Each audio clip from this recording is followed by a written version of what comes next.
People do dumb shit.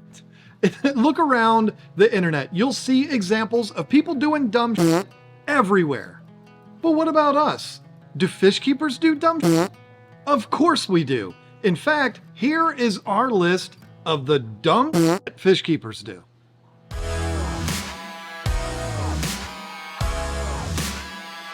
I've heard this so many times it'll make your head spin, and I want you to be honest. Have you said this? I only have a 20-gallon tank, but I really want this fish that gets over 2 feet long. I mean, look at him. He's really small. So I'll just go ahead and get him now, and I'll get him a bigger tank later. I mean, he's just a baby. Folks, please listen to me here. If you ever find yourself in this situation, I beg you, for the sake of the fish, don't do it. We all have the best intentions, and when we say we're going to get a bigger, more appropriate tank for the fish down the road, we really do mean it. But here's the problem. Life happens. Your car needs new brakes. You needed that emergency root canal, or you didn't get that Christmas bonus you were expecting. And when all of these surprise expenses keep popping up, what keeps getting pushed farther and farther back? I've said it many times that I used to have a job going into 8 to 10 houses a day, and I'd see aquariums every day. I'd see stuff like this all the time, and when I'd get to talking to the customer, they'd say, yeah, I'm going to get him a bigger tank eventually, but then I go back a year later, and guess what? The same fish in the same tank. I totally understand how hard it is to stop yourself from making this decision. You see it, you have to have it, and you come up with what you think is the perfect plan to care for it. The problem is, you can't see the future. You have no way of knowing what's going to pop up between now and when you plan on buying the tank. The best rule of thumb to live by is if you don't have an aquarium right now that's big enough to house that fish for its entire life, resist the temptation and just move on. It is what's best for the fish. And the best part about it is, you won't end up on my list of people doing dumb shit.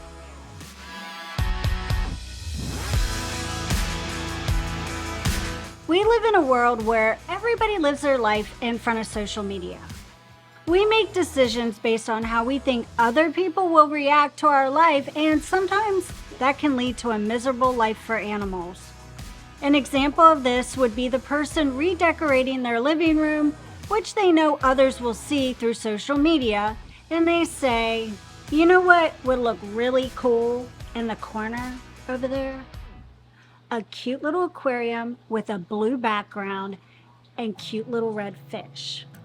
This isn't someone that wants to bring in an aquarium in their home for the love of animals or to be closer to nature.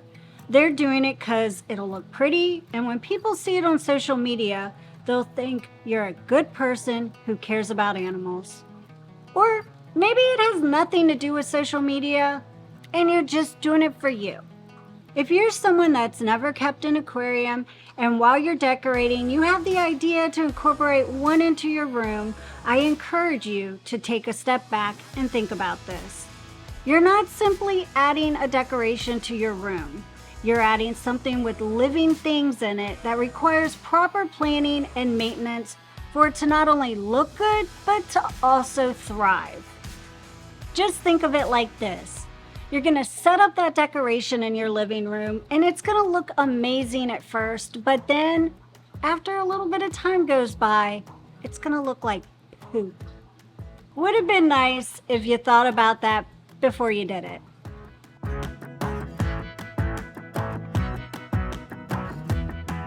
Okay, this one's gonna sound similar to the first one that I did on this list, but I promise you it's not. This is something that every person that calls themselves a fish keeper has experienced at least once in their time keeping fish.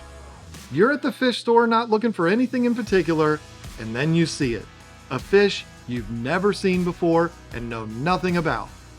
All of a sudden, you're mesmerized by that fish and can't take your eyes off of it.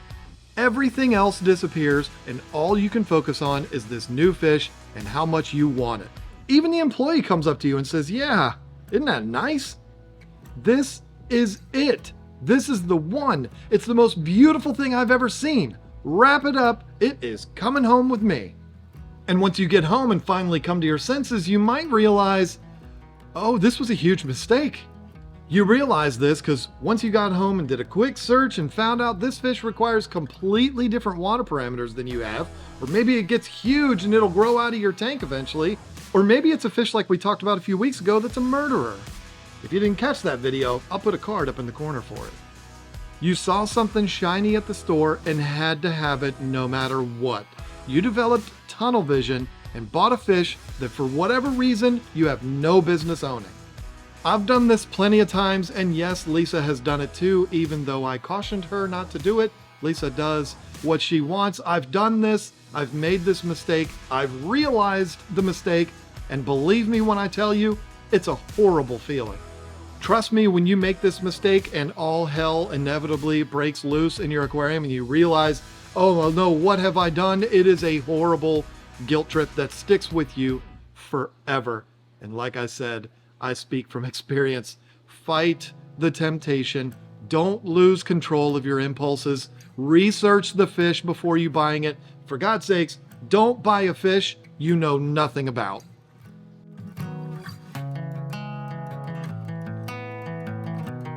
How many of you know someone that's kept Plecos, Corys, or Ottos, and they're like, I never feed them because they just eat all the food that's on the bottom of the tank that the other fish don't eat? This is way more common than you might think, and if I'm being honest, I've done it. Not proud of it, but I've done it. These are fish that scavenge around, picking at every nook and cranny in your tank, looking for something to eat. Why in the world would you need to feed them? Well, I'll tell you why. To me, it's no different than a stray cat on the street picking through roadkill or trash, and that's just sad. Yes, these are fish that a lot of fish keepers will label as cleanup crew, but you shouldn't rely on this being the only food they get. All of these fish have specific dietary needs, and you should feed them just like you would anything else. This might mean you feed your free swimmers first and let them get full, and then drop in the food for the bottom feeders, which should pass right by the other fish and make it to them. Another fish that gets neglected because the industry advertises food wrong and people are stupid are large Plecos. Yes, I say Pleco. I have my own language. And John makes fun of me all the time. A lot. Larger Plecos like the common Pleco, royal, and vampires are omnivores, which means they eat meat as well as vegetables. They're not just algae eaters. A lot of manufacturers have put them on the label of algae wafers, which tells anyone looking at it all they need is algae and they'll be fine. I mean, seriously, how many times have you heard people refer to these fish as algae eaters? The point is, don't be stupid. Before buying a fish, know the tank size they need, the water requirements, and also their dietary needs. Don't just assume they'll feed off your dirty tank and the crumbs from your other fish.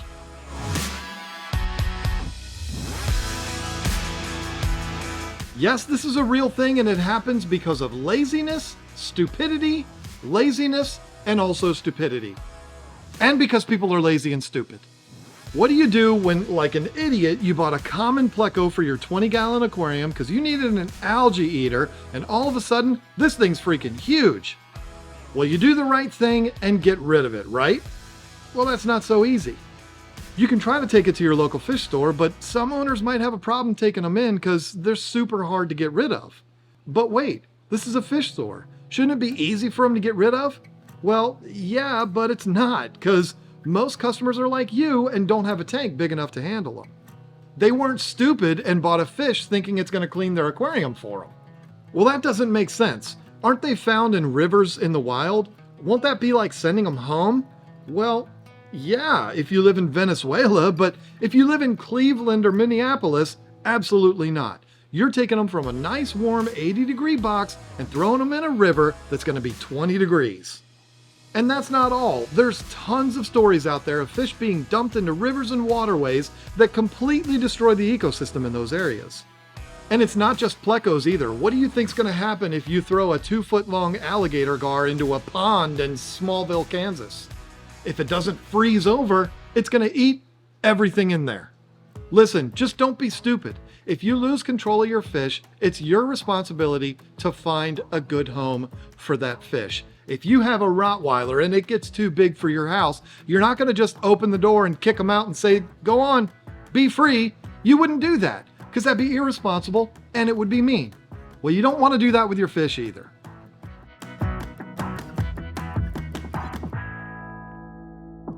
Instant gratification. You know what that is, right? When you can get anything you want so easily because it's available and you can get it right now. But this isn't something we can do as fish keepers. This hobby requires a high level of patience. If you rush things, you can make everything worse, and in a lot of cases, spend a bunch of extra money. Here's an email that we've read, 927 times.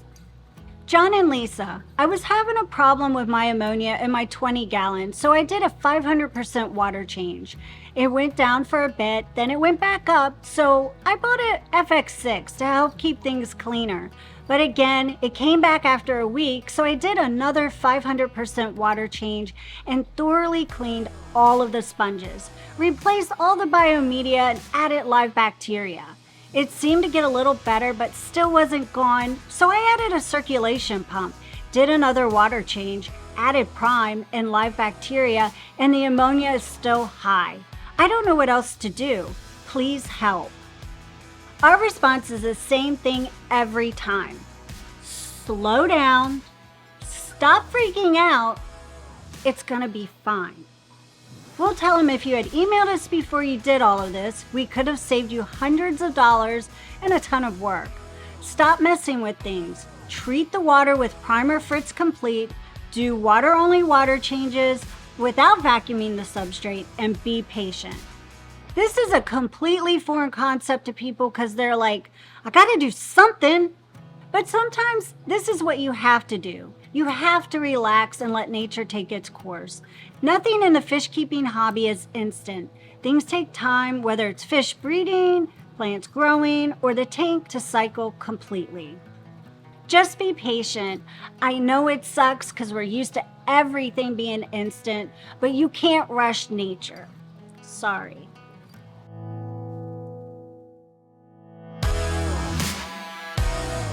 Yep, here it comes. People who regularly watch this channel saw the title and said, okay, here comes a John rant about feeder fish. And they were right. Look, this shouldn't take long. If you're feeding feeder goldfish that you bought for 10 cents a piece at your local fish store to your special fish, you're doing some of the dumbest shit that's ever been done in the hobby, and you should be ashamed of yourself. Yes, it's harsh, but you have to hear it from someone. You might as well hear it from me. I'm willing to take the negative comments and have you mad at me and call me all kinds of names because at the end of the day, I'm helping your fish as much as the feeders. So screw it. Feeder fish are gross. They contain all types of diseases that as soon as you feed them to your fish, they're going to spread to that special fish. They provide hardly any nutritional value at all. They're just overall not worth it. Period. Don't argue with me on this. This is an argument that I promise you, you cannot win. Well, your argument sucks, John. These are wild animals that instinctively want to hunt for their food and they need a way to let out some aggression. It's natural. Listen, what part of keeping fish in a glass box is natural? Get over yourself. You just want to watch them eat other fish because for some weird reason it makes you feel more powerful watching a killing machine do its thing. Again, get over yourself. But John, live fish is all my big giant cichlid'll eat. Stop it. There has never been a fish that I haven't been able to convert from live foods to pellets. You just have to use patience, just like Lisa was just talking about. I bet you're the kind of parent that when your kid doesn't eat his dinner, you say, well, sweetheart, what can I make you that you will eat? Chicken fingers? You got it. Deep breath. Calm yourself down. Get that heart rate down. Listen, I'm sorry. If you know anything about this channel, you know that this is something that I get fired up about, and I'm sorry to drop all of that on you. But yeah, I'm fired up about it. So fired up, in fact, that I'm going to make the promo code for this week, feeders. Enter that at checkout at keepfishkeeping.com. I'm going to give you $5 off your order just for hating feeder fish like I do. If you're someone that feeds live feeders to your fish, you're not allowed to use that promo code. I'll know, and I will refuse that order. No, I won't. Listen, it's not just that it's mean to the cute little goldfish. That is a part of it, but it's also the disease. You don't know what you're bringing in to give to your fish, and the only reason you're doing it is because you get some kind of a weird rush watching an animal kill another animal. It's just, I've never really understood it, but like the title of this video says, people do some dumb shit. Anyway, how do you feel about our list? Do you want to see some more dumb that fish keepers do? Well, click the join button down below, become a channel member. You're going to get extra things from every single video that we do on Sunday. I had a lot of fun with this one, even though it looked like I got my blood pressure up and I was mad. It really was a whole lot of fun. I have fun talking about how stupid people are that feed goldfish to their fish. I don't know. Anyway, that's all. Thank you so much for watching. I'll see ya.